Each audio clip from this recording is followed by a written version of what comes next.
அருட்பெருஞ்சோதி அருட்பெருஞ்சோதி தனிப்பெரும் கருணை அருட்பெருஞ்சோதி. எல்லா உயிர்களும் இன்புற்று வாழ்க, வள்ளல் மலரடி வாழ்க வாழ்க, கொல்லாவிரதம் கோலையெல்லாம் ஓங்குக, நல்லோர் நினைத்த நலம் பெறுக, நன்றி நினைத்தெல்லோரும் வாழ்க இசைந்து. உலக மக்களே, அறிவார்ந்த அன்பர்களே, ஆண்மநேய ஒருமைப்பாடுடைய அன்பர்களே, வல்லப்பமான நமக்கருளிய திருவருட்பாவில் 3ஆம் திருமுறையில் இன்று 4வது பதிகத்தில் இருக்கின்ற பாடலுடைய விளக்கங்களை பார்க்க போகிறோம். 4வது பதிகம் திருவுலா வியப்பு. திருவுலா வியப்பு மொத்தம் 10 பாடல்களை கொண்டது. ஒவ்வொரு பாடலிலும் சமயங்களும் மதங்களும் மார்க்கங்களும் சூழ்ந்திருந்த காலகட்டங்களில் இறைவனை எப்படியெல்லாம் உருவகப்படுத்துகிறார் என்பதையும், இறைவனை எப்படியெல்லாம் பார்க்க முடியவில்லை என்ற நோக்கத்தில், என்ற மனம் அர்த்தத்தில் எப்படி வளர்ப்பமான் இருக்கிறார் என்பதையும் ஒவ்வொரு பாடலின் மூலமாக நாம் பார்க்க போகிறோம். அதன் பிறகு சமயங்களும் மதங்களும் மார்க்கங்களும் பொய் என்ற நிலை வளர்ப்பமானுக்கு அருட்பெருஞ்சோதி ஆண்டவர் அறிவுறுத்திய பிறகு, சமயங்களும் மதங்களும் மார்க்கமும் இல்லாத மார்க்கங்களையும் தழுவாத இறைவன் அருட்பெருஞ்சோதி ஆண்டவருடைய நிலையையும், அருட்பெருஞ்சோதி ஆண்டவரிடம் எப்படியெல்லாம் அருளை பெற்றுக்கொண்டார் என்பதையும் ஒவ்வொரு பாடலின் மூலமாக விளக்கத்தை பார்க்க போகிறோம்.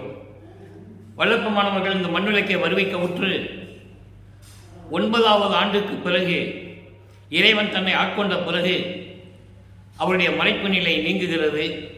மறைப்பு நிலை நீங்கியவுடனே அவர் வருவிக்க உற்றார் என்பதை மட்டும் அறிந்து கொள்ளுகிறார். இறைவனை பார்ப்பதற்காக திருவெற்றியூர் செல்லுகிறார். திருவெற்றியூரில் இறைவன் காட்சி கொடுத்துவிட்டு மறைந்து விடுகிறார்.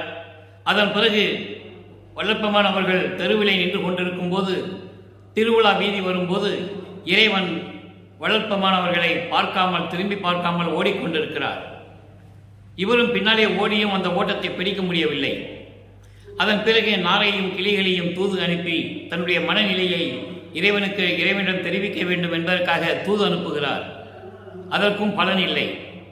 அதன் பிறகு இறைவன் ஆட்கொண்டானை தவிர எந்த அருளையும் கொடுக்கவில்லை என்று ஒவ்வொரு பாடலிலும்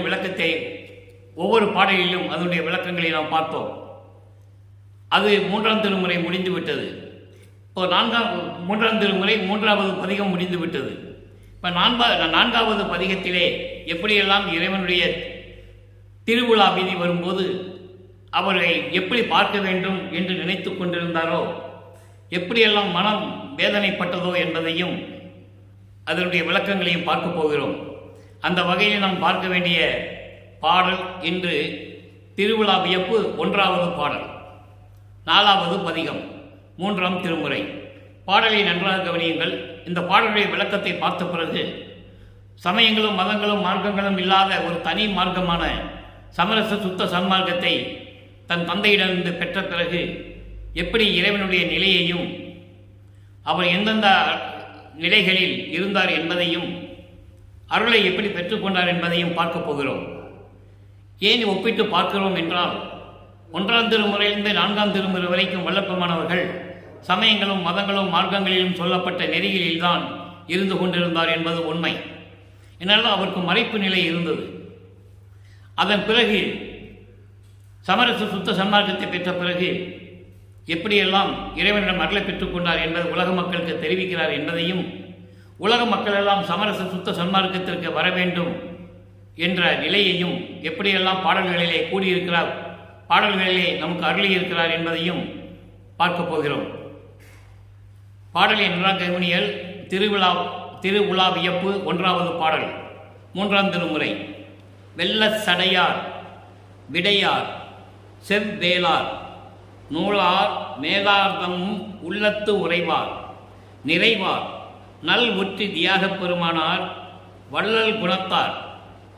ஏனென்றால் சமயங்களிலும் மதங்களிலும் மார்க்கங்களிலும் இறைவனை பல பெயர்களாக அழைத்துக் கொண்டிருந்தார்கள். அவர்களெல்லாம் சமயத்தலைவர்கள் ஈஸ்வர தத்துவத்தை மேற்கொண்டவர்கள். ஈஸ்வர தத்துவம் என்பது ஏற்கனவே நான் விளக்கம் கொடுத்திருக்கிறேன். 5 தத்துவங்கள்: விந்து, நாதம், சதாக்கியம், சுத்த வித்தை, ஈஸ்வரம். இப்படி ஈஸ்வரருடைய தத்துவத்தை கொண்டவர்கள் தான் ஈஸ்வரர்கள். பல பெயர்களிலே அழைத்துக் கொண்டிருந்தார்கள். சிவபெருமான் என்றும், தியாகராஜ பெருமான் என்றும், நடராஜன் என்றும், மதுரையிலே சொக்கநாதன் என்றும், இப்படி ஒவ்வொரு ஊருக்கும் ஒவ்வொரு பெயரை வைத்து அழைத்துக் கொண்டிருந்தார்கள். அப்போ அந்த நிலையிலே இருக்கும்போது வள்ளற்பெருமான் இறைவனை தியாகராஜ பெருமான் என்று சொல்லுகிறார், திருவொற்றியூரில் இருக்கிறவன் என்று சொல்லுகிறார். வள்ளல் குணத்தார் திரு பவனி வந்தார் என்றார். பவனி வந்தார் என்றார் அம்மொழியை வில்லற்குள்ளே மனம் என்னை விட்டு அங்கு அவர் முன் சென்றதுவே. இவர் இறைவனை பார்க்க முடியவில்லை, ஆட்கொண்டரை தவிர பார்க்க முடியவில்லை. பார்த்தாலும் கூட அவர் திரும்பி பார்க்காமல் ஓடுகிறார், எந்த வார்த்தையும் பேசவில்லை. அந்த நிலையில் இருக்கும்போது உலக மக்களுக்கு எப்படி தெரிவிக்கிறார் என்பதை பார்த்து கொண்டிருக்கிறோம். இப்போ இந்த பாடலுடைய பதவுரை பாருங்க. வெள்ள சடையார், வெள்ளம் என்பது நீர், நீர் என்பது கங்கையை தலையில் சூடிக்கொண்டவர், கங்கையை தலையில் சூடிக்கொண்டவர், கால வாகனத்தை உடையவர், அதான் விடையார் என்று சொல்லுகிறார். கால வாகனத்தை உடையவர், செவ்வேளார், செவ்வேளார் என்பது சிவந்த நிறமுடையவர், சிவந்த நிறமுடையவர், நூலார் மேலார்தம் உள்ளத்து உறைவார், வேதங்களையும் ஆகங்களையும் கற்றவர்களுடைய உள்ளத்திலே இருந்து கொண்டிருப்பவர், நிறைவார், நிறைவார் என்பது பரிபூரணமாக இருக்கிறவர், பரிபூரணமாக இருக்கவர், நல் ஒற்றி தியாக பெருமானார். வயல்களும் பண்ணைகளும் சூழ்ந்த திருவொற்றியூரில் இருக்கின்ற தியாகராஜ பெருமான். தியாகராஜ பெருமான் வள்ளல் குணத்தார். வள்ளல் குணத்தார் என்பது அருள் கொடையை கொடுக்கக்கூடிய குணம் கொண்டவர். வள்ளல் குணத்தார் திருபவனி வந்தார் என்றார். அங்கே மக்கள் எல்லாம் நின்று தியாகராஜ பெருமான் பவனி வந்தார் என்று சொன்னார்கள். அப்படி சொல்லுவதற்கு அப்படி சொல்லிக் கொண்டிருக்கும் போதே எனது மனம் என்னை விட்டு பிரிந்து சென்று அவர் முன் நின்றது, இறைவன் முன் நின்றது. அப்படி என்றால் இறைவன் பவனி வருகிறார் என்று சொன்ன உடனே உள்ளம் என்னை விட்டு, எனது மனம் என்னை விட்டு அங்கே சென்று விட்டது அவரை பார்ப்பதற்காக என்று இந்த பாடலை அவர்கள் இருக்கிறார்கள். உலகிலே சொல்லுவார்கள், என் உடம்பு மட்டும்தான் இங்கே இருக்குது, என் உள்ள மனசெல்லாம் அங்கே இருக்குது அப்படின்னு சொல்லுவாங்க. அது உலகியல் விளக்கம். இப்போ இந்த பாடலுடைய பொருள் பாருங்க. பதவுரை பார்த்து விட்டோம், தெளிவுரை. கங்கையை சூடியவர், காலை வாகனம் உடையவர், செந்நீர மேனி உடையவர். அவர் திருவொற்றியூரில் இருக்கின்றார், கற்றவர்களுடைய உள்ளத்திலே நிறைந்து கொண்டிருக்கிறார், பரிபூர்ணமாக விளங்கிக் கொண்டிருக்கிறார். அவர் பவனி வருகிறார் என்று சொன்னவுடனே, திருவிழா வந்தார் என்று சொன்னவுடனே எனது மனம் என்னை விட்டு பிரிந்து சென்று அவர் முன்னால் இருந்தது, எனது மனம் என்னை விட்டு பிரிந்து சென்று அவர் முன்னால் நின்றது என்று சொல்லி இந்த பாடலை நமக்கு அறிவிக்கிறார்கள். இதனால் உலக மக்களுக்கு தெரிவிப்பது வள்ளற்பெருமான் என்னவென்றால், உலக மக்களே, நான் இந்த மண்ணுலகே ஒரு தாயின் வழியாக வருவிக்க உற்று 9 ஆண்டுகள் வரையிலும் இறைவன் என்னை ஆட்கொள்ளவில்லை. அப்படி ஆட்கொண்ட பிறகு 9வது ஆண்டிலே என்னை ஆட்கொண்ட பிறகு, எனது மறைப்பு நிலை நீங்கிய பிறகு இறைவனுடைய நிலையை தெரிந்து கொண்டேன். அப்படிப்பட்ட இறைவனை பார்ப்பதற்காக, ஏனென்றால் அவர் சமயங்களிலும் மதங்களிலும் மார்க்கங்களிலும் இருந்து கொண்டிருந்த காலகட்டங்களில் இறைவனை தியாகராஜ பெருமான் என்று சொல்லுகிறார். அவன் சைவ சமயத்தை சேர்ந்தவன் தியாகராஜ பெருமான். சமயங்களுடைய தலைவர், சமயங்களின் தலைவர்கள், மத தலைவர்கள், மார்க்கங்களின் தலைவர்கள் இருந்து கொண்டிருந்தார்கள். அவர்களுக்கு ஏற்றபடி இறைவனுடைய நிலையையும் பெயரையும் சொல்லி மக்களை வழிபட வைத்து விட்டார்கள் என்பதுதான் உண்மை. அப்போ அந்த நிலையில் இருக்கும்போது இறைவனை எப்படியெல்லாம் அழைக்கிறார், எப்படி திருவொற்றியூரில் இருக்கின்றார், கங்கையை தலையில் சூடிக்கொண்டிருக்கிறார், அவர் சிவந்த மேனியை உடையவர், நல்ல குணமுடையவர், அருள் கொடையை கொடுப்பவர், இப்படியெல்லாம் இறைவனை கூறிக்கொண்டு பவனி வந்தார் என்று மக்கள் சொல்லும்போது மனம் என்னை விட்டு என்னை பிரிந்து அவர் முன்னால் சென்றது என்று சொல்லி இந்த பாடலை நமக்கு அருளியிருக்கிறார்கள். இந்த பாடலில் கூறப்பட்ட 3 நிலைகள், அந்த 3 நிலைகளும் எப்படி வள்ளற்பெருமான் அவர்கள் சமரச சுத்த சன்மார்க்கத்தை பெற்ற பிறகு மக்களுக்கு சொல்லுகிறார் என்பதை பார்க்க போகிறோம். நன்றாக கவனியுங்கள். இந்த 3 நிலைகள் என்னவென்றால், இறைவனை உருவகப்படுத்துவது, கங்கையை சூடியவர், சடைமுடி உடையவர், வள்ளல் குணம் கொண்டவர், செந்நிற மேனி உடையவர், கற்றவர்களின் உள்ளத்திலே இருந்து கொண்டிருப்பவர், திருவொற்றியூரில் இருக்கின்ற தியாகராஜ பெருமான் என்ற ஒரு நிலை. அவர் பவனி வரும்போது, அவர் பவனி வந்தார் என்று மக்கள் சொன்னவுடனே அதை கேட்டு சொல்லி முடிப்பதற்குள் என் மனம் என்னை விட்டு பிரிந்து அவரை பார்க்க சென்றது, அவர் முன்னால் சென்றது. அந்த நிலை, இந்த நிலைகளுக்கெல்லாம் விளக்கம் தருகிறார். அதன் பிறகு எப்படியெல்லாம் இறைவனை பார்த்தார் என்ற நிலையை பார்க்க போகிறோம். 6ஆம் திருமுறை பதிகம் 7, நான் ஏன் பிறந்தேன். நான் ஏன் பிறந்தேன் என்பது மனம் குமுறல், அதாவது பிறப்பவம் பொறாது பேதுரல் பேர் இருக்கு. பிறப்பவம் பொறாது பேதுரல், அதாவது இந்த பாவப்பட்ட பிறவியை ஏன் அடைந்தோம் என்று மனது துன்பப்பட்டு சொல்லுவது, கூறுவது. பிறப்பவம் பொறாது பேதுரல், பிறப்பவம் பொறாது பேதுரல். இந்த பிறவி பயனுடைய துன்பங்களை மனம் கலங்கி இறைவனிடம் சொல்லுவது. நல்ல கவனிங்க. 1வது பாடல், திருவிழாவைய பிள்ளை இருக்கின்ற 1வது பாடலுக்கு அங்கே 6ஆம் திருமுறையிலே 1வது பாடலின் விளக்கம். குலத்திடையும் கொடியன் குடித்தனத்திலும் கொடியேன், குறிகளிலும் கொடியேன் அன்றி குணங்களிலும் கொடியேன். ஏனென்றால் மதங்களையும் சமயங்களையும் மார்க்கங்களையும் சார்ந்திருந்தார். அப்படி அப்பொழுது தன்னுடைய இழிவு நிலையை பற்றி சொல்லுகிறார். இதெல்லாம் எனக்கு தெரியாமல் போய்விட்டது என்று சொல்லி தன்னைத்தானே தன்னுடைய நிலையை சொல்லுகிறார். குறிகளிலும் கொடியன் அன்றி குணங்களிலும் கொடியேன், மலத்திடை புழுத்த சிறு புழுக்களும் கடையேன், வன்மனத்து பெரும்பாவி வஞ்ச நெஞ்ச புலையேன், நலத்திடை ஓர் அனுலவும் நன்னிகளேன், பொல்லா நாய்க்கும் நான் நகை தோன்ற நின்றேன், பேய்க்கும் மிக இழிந்தேன், நிலத்திடை நான் ஏன் பிறந்தேன். நிலத்திடை நான் ஏன் பிறந்தேன், நின் கருத்தை அறியே நிற்குணனே நடராஜ நிபுணமணி விளக்கே. இறைவனை எப்படி சொல்றார் பாருங்க. நடராஜ நிபுணமணி விளக்கே. நான் ஏற்கனவே கூறியது போல நடராஜன் என்று சொல்லும் பொழுது உடனே சிதம்பரத்தில் இருக்கிற நடராஜன் என்று சொல்லிடக்கூடாது. அந்த நடராஜன் சைவ சமயத்தை சேர்ந்தவன். இங்கே அருட்பெருஞ்சோதியை பற்றி சொல்லுகிறார். நடராஜ நிபுணமணி, நடராஜ நிபுணமணி விளக்கே. அருட்பெருஞ்சோதி ஆண்டவரை பற்றி சொல்லுகிறார். இறைவனுடைய நிலையை சொல்லுகிறார். தன்னுடைய மனக்குமுறலை தெரிவிக்கிறார். எப்படி பாருங்க. குலத்திடையும் கொடியன், அதாவது இந்த உன்னாலே இந்த மண்ணிலுக்கு வருவிக்க உற்று இந்த மனித குலத்திலே நான் இருந்துகின்ற கொடியே. அதோடு மட்டுமல்ல, குடித்தனத்தினும் கொடியே. குடித்தனம் என்பது உலகியலிலுடைய வாழ்வியல். உலகியலிலே இந்த மண்ணுக்கு உன்னால் வருவிக்க உற்று உலகியல் வாழ்விலே நான் கொடியவனாக இருந்தேன். குறிகளிலும் கொடியேன், குறிகளிலும் செயல்களிலும். ஏனென்றால் சமயங்களும் மதங்களும் மார்க்கங்களும் சூழ்ந்திருந்த நிலையில் அதனுடைய செயல்களை பற்றி நினைத்து கொண்டிருக்கும் போது நான் எப்படியெல்லாம் மனம் அறிந்தினேன். அதனால நான் கொடியவன் என்று சொல்லுகிறார். அன்றி குணங்களிலும் கொடியே, குணங்களிலும் கொடியே. அப்போ எனக்கு நல்ல குணங்கள் எல்லாம் கிடையாது. ஏன்னா சமயங்களையே நம்பிக்கொண்டிருந்தேன், மதங்களை நம்பிக்கொண்டிருந்தேன், மார்க்கங்களை நம்பிக்கொண்டிருந்தேன். அதோடு மட்டுமில்லாமல் மலத்திடையே புழுத்த சிறு புழுக்களிலும் கடையே. மலத்திலே உருவாகிய புழு இருக்குதே, அந்த புழுக்களிலும் நான் சிறியவன். தன்னைத்தானே தாழ்த்திக் கொள்ளுகிறார். அதோடு மட்டுமல்ல, நலத்திடை ஓர் அணுவளவும் நன்னுகளே, அதாவது தன்மைகளில்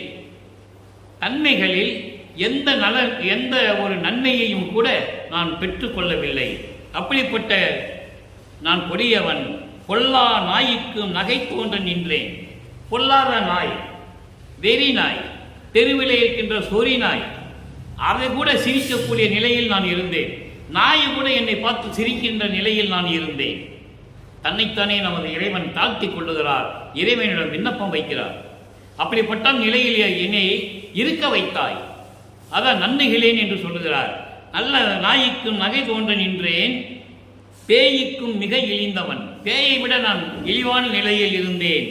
நிலத்திடை நான் ஏன் பிறந்தேன், இந்த மண்ணுலகிலே நான் ஏன் பிறந்தேன், மண்ணுலகிலே நான் ஏன் பிறந்தேன், நின் கருத்தை நான் அறியேன். ஏனென்றால் அப்போ அவருக்கு தெரியாது. நல்லா புரிஞ்சுக்கணும் நீங்க. அவரே சொல்லுகிறார், நான் ஏன் இந்த மண்ணுலகிலே நான் பிறந்தேன், நான் ஏன் பிறந்தேன்? நிற்குணனே. நிற்குணனே என்பது அழியாத குணங்களை உடைய 8 குணங்களை உடைய இறைவன். அதே மாதிரி நடராஜ நிபுணமணி விளக்கே. நிபுணம் என்பது மெஞ்ஞான அறிவுள்ள இறைவன். ஞானத்திற்கும் மெஞ்ஞானத்திற்கும் வேறுபாடுகள் உண்டு என்பதை நான் ஏற்கனவே விளக்கங்கள் கூறியிருக்கிறேன். ஞானம் என்பது வேறு, அது சமயங்களையும் மதங்களையும் மார்க்கங்களையும் கடைபிடித்தவனுக்கு கிடைப்பது ஞானம். மெஞ்ஞானம் என்பது இறைநிலையில் இருக்கின்றவன். அப்படி இருக்கின்ற இறைவனை நடராஜ நிபுணமணி விளக்கே, அருட்பெருஞ்சோதியே என்று சொல்லுகிறார். இதனுடைய பாடலுடைய விளக்கத்தை பார்த்து விட்டோம். அங்கே திருவிழா வியப்பிலே 1ஆம் பாடலிலே எப்படி இறைவனை வர்ணனிக்கிறார், எப்படியெல்லாம் இறைவன் இருக்கிறார் என்பதையும், சமயங்களும் மதங்களும் மார்க்கங்களும் சாராத இறைவன் அருட்பெருஞ்சோதி ஆண்டவருடைய அருள் நிலைகளையும் இங்கே இந்த பாடலிலே பார்த்து விட்டோம். அடுத்து ஒரு விளக்கம் பாருங்க. 10வது பதிகம் அடையார் பேரு. அடியார் பேரு. அடியார் பேர் என்பது அடியார்கள் ஆவதற்கு இறைவன் ஆட்கொண்டு அடியார் ஆனால் அதனுடைய பேரு பாக்கியம். அந்த பாக்கியம் எப்படி இருக்கும்? 1வது பாடல் அடியார் வருத்தம் தன்னை கண்டு தரியார். அங்கே 1வது பாடலிலே எப்படி சொல்வார் என்றால், 1வது பாடலிலே நூலார் மேலார்தம் உள்ளத்து உறைவார். நூலார் மேலார் உள்ளத்து உறைவார். அவங்கள் உள்ளங்களிலே இருக்கின்றவர். வேதங்களையும் ஆகமங்களையும் கற்றறிந்த பெரியோர்களின் உள்ளத்திலே இருந்து கொண்டிருப்பவர் என்று சொல்லுகிறார். இங்கே எப்படி சொல்றார் பாருங்க. அடியார் அடியார் வருத்தம் தன்னை கண்டு தரியார். அடியார் என்பது சமரச சுத்த சன்மார்க்கத்தை சேர்ந்த அன்பர்கள், சாதுக்கள். அவருடைய வருத்தங்களை கண்டு சகித்துக் கொள்ள மாட்டார், பொறுத்து கொள்ளாமல் அவர்களுக்கு அருளை கொடுப்பார் என்று சொல்லுகிறார். வேறுபாட்டை நீங்கள் நன்றாக கவனிக்க வேண்டும். அப்போ சமயங்களையும் மதங்களையும் மார்க்கங்களையும் சார்ந்தவர்களுக்கு இறைவன் எப்படி இருப்பார்? அதையெல்லாம் தவிர்த்துவிட்டு சமரச சுத்த சன்மார்க்கத்துக்கு வந்தால் அடியார்களுடைய மனத்தில் இருக்கின்ற, சாதுக்களுடைய உள்ளத்தில் இருக்கின்ற சைவ நெறியில் கொலையும் கொலையும் தவிர்த்த அன்பர்களின் உள்ளத்திலே இறைவன் விளங்கி கொண்டிருப்பார். அதான் சொல்றாரே, அடியார் வருத்தம் தன்னை கண்டு தரியார். அவருடைய வருத்தங்களையும் துயரங்களையும் துன்பங்களையும் கண்டு சகித்துக் கொள்ள மாட்டார், உடனே வந்து அதை தீர்த்து வைப்பார். இன்பம் அளித்திடுவார், இன்பத்தை கொடுப்பார். அதான் சுகத்தை கொடுப்பார், இன்பத்தை கொடுப்பார், மகிழ்ச்சியை கொடுப்பார். நெடியாருக்கு அறியாய். நெடியாருக்கு அறியாய். நெடியார் என்பது இங்கே திருமால். திருமாலும் பார்க்க முடியாத இறைவன். அறியாய், திருமாலுக்கும் அரிதாக விளங்கிக் கொண்டிருக்கின்ற இறைவன். ஏன் திருமாலை இங்கே சொல்லுகிறார்?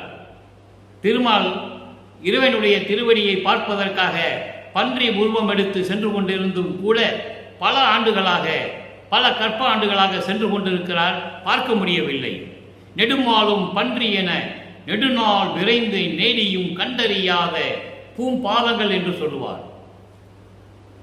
திருமால் பன்றி உருவம் எடுத்து இறைவனுடைய திருவடியை பார்த்தே ஆக வேண்டும் என்ற கொள்கையில், நோக்கத்தில் பாதாள உலகத்தை மண்ணை இடர்ந்து கொண்டு, மண்ணை தோண்டிக் கொண்டு பாதாள உலகத்தில் சென்றும் கூட இறைவனுடைய திருவடியை பார்க்க முடியவில்லை. அதனால் இங்கு சொல்லுவார், நெடியாருக்கு அறியாய். அப்படிப்பட்ட திருமால் பார்க்க முடியாத நிலையில் இருக்கின்ற இறைவன். அப்போ திருமால் இறைவனுடைய திருவடியை பார்க்கவில்லை என்பதை உலக மக்களுக்கு தெரிவிக்கிறார். அப்போ இறைவனுடைய நிலை என்ன, அருட்பெருஞ்சோதியுடைய நிலை என்பதை நீங்கள் புரிந்து கொள்ள வேண்டும். இறைவனை யாருமே பார்த்ததில்லை. இந்த பிரபஞ்சத்தில் பிரம்மன் திருமால் முதல் யாருமே அருட்பெருஞ்சோதியை கண்டதில்லை, பார்த்ததில்லை என்ற உண்மையை, பிரபஞ்சத்தின் உண்மையை இந்த பாடலின் மூலம் நமக்கு தெரிவிக்கிறார். அதன் பிறகு கொடியேன் ஒருவன் தன்னையும் நீக்கியதோ, அதாவது வடியா கருணை பெருங்கடலார் என்ற பெரியார் வார்த்தையெல்லாம் பெரியவர்கள் என்ன சொல்லிக் கொண்டிருந்தார்கள்? கருணை, வடியா கருணை என்றால் குறைவில்லாத அளவற்ற கருணை உள்ளம் கொன்றவர்கள் எல்லாம், கருணை உள்ளம் படைத்தவர்கள் எல்லாம் இறைவனை பார்க்கவில்லை என்று பெரியார்கள் சொன்னதை எல்லாம் எனக்கும் பொருந்துமோ? அதாவது ஒருவன் தன்னையும் நீக்கியதோ, அந்த வார்த்தை என்னவாயிற்று? பெரியவர்களெல்லாம் இறைவனை யாரும் பார்க்க முடியவில்லை என்ற பழமொழியை, என்ற வார்த்தையை எனக்கும் பொருந்துமோ?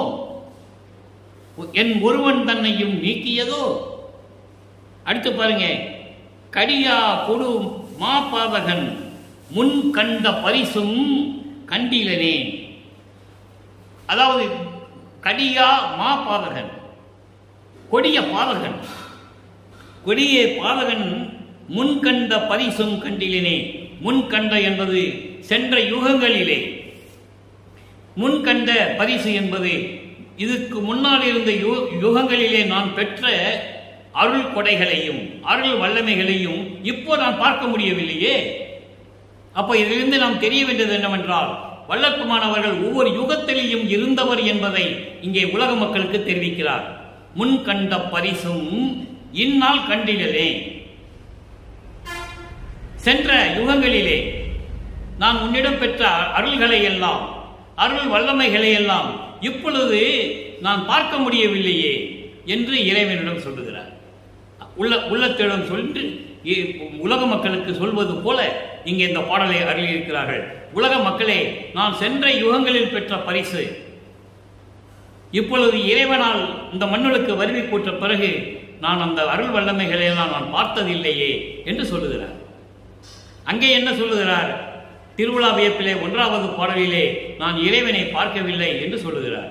இங்கே நான் சென்ற யுகங்களிலே பெற்ற பரிசு என்பது அருள் வல்லமைகளை எல்லாம் இப்பொழுது மண்ணுலகே வருவிக்க விட்டு நான் பார்த்ததில்லை என்று சொல்லுகிறார். அடுத்த ஒரு நிலை பாருங்க, 3வது ஒரு விளக்கம். திருவிழா வியப்பிலே 1வது பாடலுக்கு இங்கே 17வது பதிகம் அத்துவித ஆனந்தத்து அனுபவம் விடை ஈடு. அப்படி என்றால் ஒளிமயமாகும் ஆனந்தத்தின் அத்துவிதம் என்பது ஒளிமயமாகக்கூடிய ஒரு நிலை. நான் நீ என்ற நிலை இல்லாமல் ஒரே நிலை, நான் நீ என்ற நிலை இல்லாமல் ஒரே நிலையில் இருக்கின்ற ஒளிமயமான நிலை. அப்படி ஒளிமயமாகும் ஆனந்தத்தின் அனுபவம். அப்படி ஒளிமயமாகும் போது இறைவன் தன்னோடு இரண்டரை கலந்து ஒளிமயமாக இருக்கின்ற அந்த அனுபவம் இருக்கிறதே, அது ஈடு இணை இல்லாதது, எதற்கும் நிகர் இல்லாதது, எதற்கும் இணை இல்லாதது. இதன் தலைப்பினுடைய பொருள். அப்ப இதில் என்ன சொல்றாரு? திருத்தகு பொன்னம்பலத்தே திருநடம் செய்து அருளும் திரிவடிகள் அடிச்சிறியேன் சென்னிமிசை வருமோ. உருத்தகு நான் நிலடத்தே நீள் மலத்தடை போய் ஞான உருப்படிவம் அடைவேனோ. நல்லா கவனிக்கணும். 1 2 எண்ணாத பொருத்தமுறு, 1 2 எண்ணாத பொருத்தமுறு சுத்த சிவானந்த வெள்ளம் ததும்பி, சுத்த சிவநாத வெள்ளம் தரும்பி பொங்கி அகம் புறம் காணாது எங்கு நிறைந்திடுமோ. அருத்தகும் அவ்வெள்ளத்தை நான் மூழ்கி நான் போய் அதுவாக பெறுவேனோ, அதுவாக பெறுவேனோ அறிந்திலன் மேல் விளைவே. இது பாடல். இப்ப அந்த பாடலுடைய விளக்கம் பாருங்க. திருத்தகு பொன்னம்பலத்தே திருநடம் செய்து வரும் திருவடிகள் அடிசிறியின் சென்னிசை மீது சென்னிசை வருமோ. இப்போ இந்த பாடலுக்கு பொருள் எப்படின்னா, திருத்தமுகு பொன்னம்பலம் அருள் வல்லமை கொண்ட பொற்சபையிலே விளங்கி கொண்டிருக்கின்ற இறைவனுடைய அருளை கொடுக்கக்கூடிய அந்த திருவடிகள் என் சிரசு மீது வருமோ, என் சிரசு மீது வைத்து எனக்கு அருளை கொடுக்க வருமோ. நல்லா கவனிக்கணும். நீங்க அங்கே திருவொற்றியில் இருக்கின்ற தியாகராஜ பெருமான் என்று சொல்லுவார். இங்கே சிற்றம்பலத்திலே பொற்சபையிலே திருச்சிற்றம்பலம் என்று பொன்னம்பலம் என்று சொல்லுகிறார். பொற்சபையிலே விளங்கி கொண்டிருக்கின்ற அருளோடு விளங்கி கொண்டிருக்கின்ற அருள் வல்லமைகளை எல்லாம் அளிக்கக்கூடிய அந்த திருவடிகள் என் தலை மீது வைத்து ஆசீர்வாதம் செய்ய வருமோ. உருத்தகு நானிலத்தில், உருத்தகு என்பது நானிலம், இந்த மண்ணுலகம். இந்த மண்ணுலகம் நானிலம் என்று சொல்லுகிறார். திணைகள் 5: குறிஞ்சி, முல்லம், குறிஞ்சி, மருதம், முல்லை, பாலை, நெய்தல். இங்கே ஏன் நான் இளம் என்று சொல்லுகிறார்? 5வது திணை நெய்தல். நெய்தல் என்றால் கடலும் கடல் சார்ந்த இடத்தை விட்டு விடுகிறார். ஏன்னா அங்கே மக்கள் வாழ்வதில்லை. மீன்கள் மட்டும், அந்த உயிரினங்கள், கடலிலே வாழுகின்ற உயிரினங்கள் கடலிலே உண்டு, அதை விட்டு விடுகிறார். அதன் பிறகு நானிலம் என்பது குறிஞ்சி, முல்லை, மருதம், பாலை. அப்போ இந்த மண்ணுலகத்திலே இருக்கின்ற குறிஞ்சி என்பது மலையும் மலை சார்ந்த இடங்கள், முல்லை என்பது காடும் காடு சார்ந்த இடம், நெய்தல் என்பது வயலும் வயலில் சார்ந்த இடம், பாலை என்பது பாலையும் பாலை சார்ந்த இடங்கள். இப்படிப்பட்ட நிலைகளில் வாழுகின்ற அந்த நிலத்தை நான் நீல மலத்தடை, நீள் மலத்தடை என்பது 5 வகையான மலங்கள். 5 வகையான மலங்கள் என்பது ஆணவம், கண்மம், மாயை, மாமாயை, குரோதை. இப்படி மலங்களுடைய தடையெல்லாம் போய் ஞான உரு படிவம் அடைவேனோ. ஞான உருவ படிவம் என்பது ஞான தேகம். அப்படி ஞான தேகத்தை நான் அடைவேனோ. 1 2 எண்ணாத, 1 2 என்று இல்லாமல் ஒரே நிலை என்று இல்லாமல் ஒரே நிலையில், அதாவது 1 2 என்பது அருளும் சக்தியும் என்ற நிலை மாறுபட்டு இரண்டும் ஒன்றாக சேர்ந்து பொருத்தம் ஒரு சுத்த சிவானந்த வெள்ளம் ததும்பி சுத்த சன்மார்க்கத்தில் இருந்து கொண்டு, அதான் சொல்றாரு சுத்த சிவானந்த வெள்ளம். சுத்த சிவானந்த வெள்ளம் என்பது சுத்த சன்மார்க்க சங்கம் என்ற ஒரு நிலை. அந்த நிலையில் பொருந்தி இருக்கின்ற அந்த நிலை நான் பெறுவேனோ. அகமும் புறமும் காணாது, உள்ளத்திலும் வெளியில் படும் இல்லாமல் எங்கும் நிறைந்திடுமோ. பூரணமாக பரிபூரணமாக நிறைந்திடுமோ. அருத்தகும் அவ்வெள்ளத்தை நான் மூழ்கி, அப்படி சுத்த சிவானந்த தத்துவத்திலே அந்த நிலையிலேயே பெரும் வெள்ளம் என்பது பேரின்பம். அந்த பேரின்பத்திலே நான் மூழ்கி நான் போய் அதுவாக போவேனோ. அந்த பேரின்ப இன்பத்திலே மூழ்கி நான் இறைவன் நிலையை அடைவேனோ. அதுவாக என்பது இறைவனுடைய நிலை. அதாவது இறைவனுடைய நிலை என்பது 16 நிலைகளையும் கடந்து சுத்த சன்மார்க்கத்தில் இருந்து கொண்டு அதுவாக நான் அடைவேனோ. கடவுள் நிலையை நான் அடைவேனோ என்று சொல்லுகிறார். அறிந்திலே எனக்கு ஒன்றும் தெரியவில்லையே, அதுக்கு மேல் விளைவே. என்னாகுமோ ஏதாகுமோ, இதற்கு மேல் எந்த நிலை இருக்குமோ என்று எனக்கு தெரியவில்லையே என்று சொல்லுகிறார். அடுத்து ஒரு நிலையுடைய அனுபவம் பாருங்க. 112வது பதிகம் மெய்யரல் வியப்பு, அதில் 1வது பாடல்.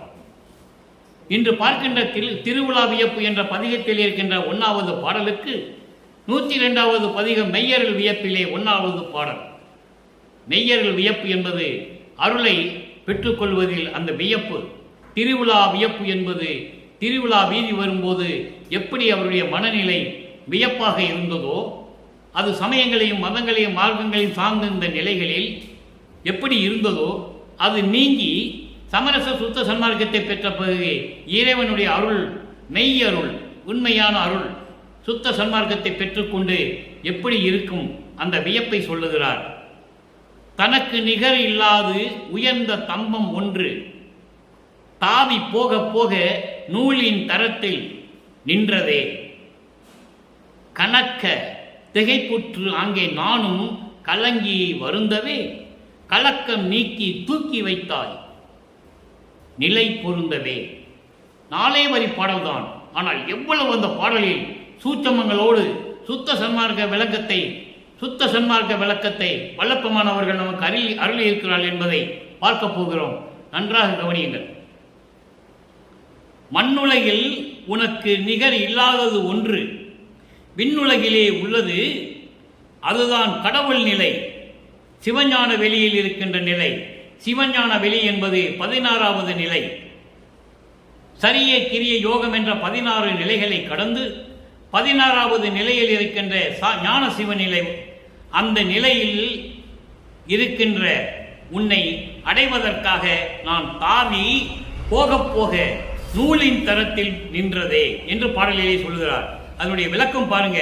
அப்படி 16 நிலைகளை கடந்து அந்த 16 நிலைகளை கடந்து போகும்போது தாவி போக போக என்று சொல்லுகிறார்.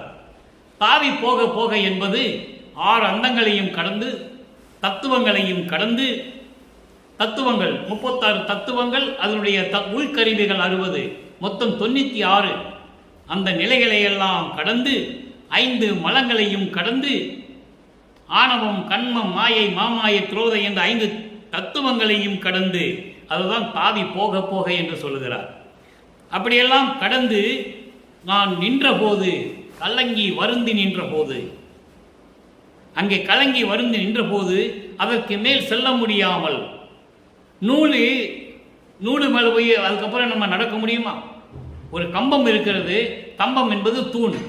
தூணிலே கட்டப்பட்ட கயிற்றிலே செல்லும் பொழுது போக போக நூல் இலை போல இருக்கிறது என்று சொல்லுகிறார். நூல் இலை போல் இருக்கிறது என்பது அதற்கு மேல் வழி தெரியாமல் நான் கலங்கி நின்று கொண்டிருந்த போது என்னுடைய கலக்கத்தை எல்லாம் நீக்கி, என்னுடைய கலக்கம் நீக்கி கடவுள் நிலையில் தூக்கி வைத்தாய். அதான் சொல்லுகிறார், கலக்கம் நீக்கி தூக்கி வைத்தாய். நான் வரிந்து கொண்டிருந்த போது, நான் இறைவன் நிலையை அடைய முடியவில்லை என்று நான் வரிந்து கொண்டிருந்த போது, அந்த கலக்கத்தை எல்லாம் நீக்கி என்னை தூக்கி வைத்த போது, கடவுள் நிலையில் வைத்த போது என் உள்ளம் எப்படி வியப்பாக இருந்தது என்பதை இந்த பாடலிலே நமக்கு அருளியிருக்கிறார்கள். எனவே உலக மக்களே, இதன் மூலம் நாம் தெரிந்து கொள்வது என்னவென்றால், உலக மக்களே, நான் சமயங்களிலும் மதங்களிலும் மார்க்கங்களிலும் சூழ்ந்திருந்த காலகட்டங்களில் இறைவனால் நான் வருவிக்க உற்று, நான் யார் என்ற தெரியாத நிலையில் நான் இருந்தபோது 9வது ஆண்டிலே நான் வருவிக்க உற்று 9வது ஆண்டிலே என்னை இறைவனை ஆட்கொண்ட பிறகு எந்த நிலையில் நான் இருக்கின்றேன் என்ற தெரியாத நிலையில் என்னை அவர் ஆட்கொண்டு என்னுடைய மறைப்பு நிலையை நீக்கி, அதன் பிறகு திருவொற்றியூரிலே எப்படியெல்லாம் இறைவனை பார்க்க முடியும் என்ற நிலையில் நான் இருந்தபோது நான் தெருவிலே நின்றிருந்த போது திருவிழா வீதி வரும்போது என்னை பார்த்து என்னை திரும்பி பார்க்காமல் ஓடிக்கொண்டிருந்தான் சிவபெருமான், தியாகராஜ பெருமான்.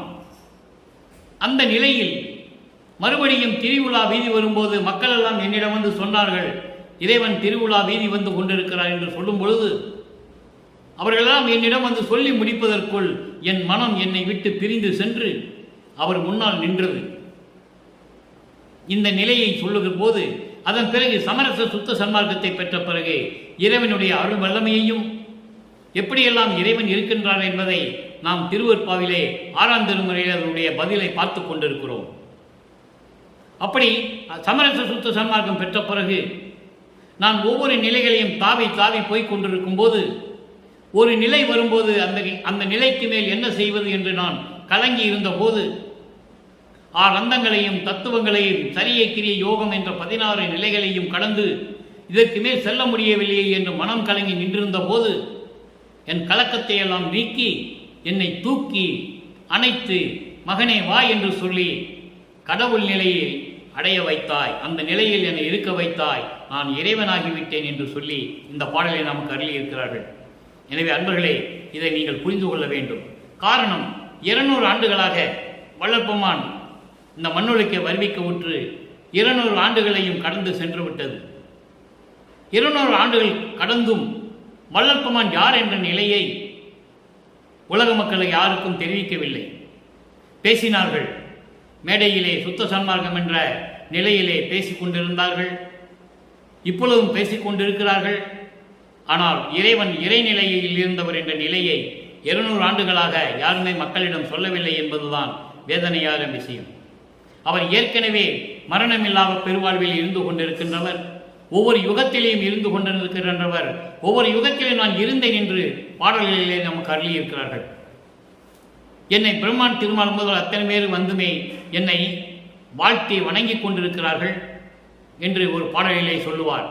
வாழி என்று என்னை வந்து மால் அயன் ஆதியோர் அருட்பேர் ஆளி என்று என்னை துதித்து ஏத்த புரிந்தாய். இவர்களெல்லாம் என்னை வணங்கும்படி நீ செய்து என்னை கடவுள் நிலையில் வைத்தாய். நான் கடவுள் நிலையில் இருந்து கொண்டிருக்கிறேன், இவர்கள் எல்லாம் என்னை வந்து வாழ்த்தி வணங்கி கொண்டிருக்கிறார்கள். நீடூழி நீ வாழ்க என்று அவர்கள் முன்னாலேயே எனக்கு மரணமில்லா பெருவாழ்வையும் கொடுத்து விட்டாய். நீடூழி வாழி என்று அன்றே எனக்கு சாகா வரத்தையும் கொடுத்து அருளினாய். வாலி மன்றோங்கும் அருப்பெருஞ்சோதி நின் மன்னருளே என்று தெளிவாக கூறியிருக்கிறார்கள் வல்லப்பெருமான் அவர்கள். அவர் ஒவ்வொரு யுகத்திலேயும் இருந்தவர் என்பதை நீங்கள் புரிந்து கொள்ள வேண்டும். ஊழிது ஒரு ஒளி உளப்பொறாது ஓங்கி வாலி என்று எனக்கு வைத்த இனிய நற்றாயை என்று சொல்லுவார். ஊழிதோறு ஊழி உளவினும் அடியா உடம்பை அளித்தனன் என்று சொல்லுவார். கருவிடத்தை என்னை காத்த தலைவனை என்று சொல்லுவார். இப்படியெல்லாம் ஊழிதோறு ஊழி உயிர் தழைத்து ஓங்கினன் என்று சொல்லுவார். ஆனால் ஒவ்வொரு யுகத்திலேயும் அவர் இருந்தவர். கிரேத யுகம், திரேத யுகம், துவார யுகம், கலியுகம். கலியுகத்தினுடைய கடைசி திருவிளையாடல் தான் இவர் ஒரு தாயின் வழியாக வருவிக்கவுற்று சமரச சுத்த சன்மார்க்கத்தை மக்களிடம் சொல்லுவதற்காக இந்த மண்ணுலைக்கு வருவிக்கவுற்றவர் என்பதை திருவிற்பாவிலே நமக்கு தெளிவாக அருளியிருக்கிறார்கள். அதனுடைய ஒரு பாடல், அற்புதமான பாடல் உண்டு. அகத்தை கருத்து புறத்தை வெளுத்திருந்த உலக அனைவரையும் சகத்தை திருத்தி சன்மார்க்கத்தை அடைவித்திட அவரும் இகத்தை பரத்தை பெற்று மகிழ்ந்திடுவதற்கென்றே என்னை இந்த உகத்தை எனக்கு இந்த உகத்தை இறைவன் வருவிக்க விட்டேன், அருளை பெற்றேனே என்று சொல்லுவார். உகம் என்பது கலியுகம், உகம் என்பது யுகம். இந்த கலியுகத்திலே நான் இறைவனாகவே வருவிக்க விட்டேன், நான் இறைவனிடமிருந்து எல்லா அருளையும் பெற்றுவிட்டேன் என்று தெளிவாக உலக மக்களுக்கு தெரியப்படுத்தி இருக்கிறார் என்பதை உங்களிடம் கூறி இந்த வள்ளலார் ஊழியன் விடைபெறுகிறேன். காரணம், இறைவனுடைய அருள் வல்லமையையும் இறைவனிடம் எப்படியெல்லாம் அருளை பெற்றுக்கொண்டார் என்பதையும் தெளிவாக திருவிற்பாலை நமக்கு அருளியிருக்கிறார்கள். நமது இறைவன் வல்லப்பெருமான் அவர்கள் நம்மளை எல்லாம் படைத்துக் கொண்டு காத்து கொண்டிருக்கின்ற இறைவன் என்பதை நீங்கள் மறந்துவிடக்கூடாது. படைத்தல், காத்தல், அழித்தல், அருளல், இப்படி 5 தொழில்களையும் செய்து கொண்டு நம்மளையெல்லாம் காத்து கொண்டிருக்கின்ற இறைவன் வள்ளல் பெருமான் அவர்கள் என்பதை இங்கே பதிவு செய்து நான் விடைபெறுகிறேன். எனவே அன்பர்களே, நீங்களும் சைவ நெறியில் இருந்து கொண்டு புலையும் கொலையும் தவிர்த்து இறைவனை வணங்கி அருட்பெருஞ்சோதி அருட்பெருஞ்சோதி தனிப்பெருங்கண்ணை அருட்பெருஞ்சோதி என்ற மகாமந்திரத்தை உச்சரித்து இறைவனுடைய அருளையும் செல்வங்களை எல்லாம் பெற்றுக்கொண்டு நீங்கள் இந்த வையகத்திலே வாழ்வாங்கு வாழ வேண்டும் என்று தயவோடையும் கருணையோடையும் இறைவனுடைய அருளோடையும் ஆசையோடையும் இந்த வள்ளலார் ஊழியன் விடைபெறுகிறேன். மீண்டும் நாளை சந்திப்போம். நன்றி, வணக்கம். அருட்பெருஞ்சோதி அருட்பெருஞ்சோதி தனிப்பெரும் கருணை அருட்பெருஞ்சோதி.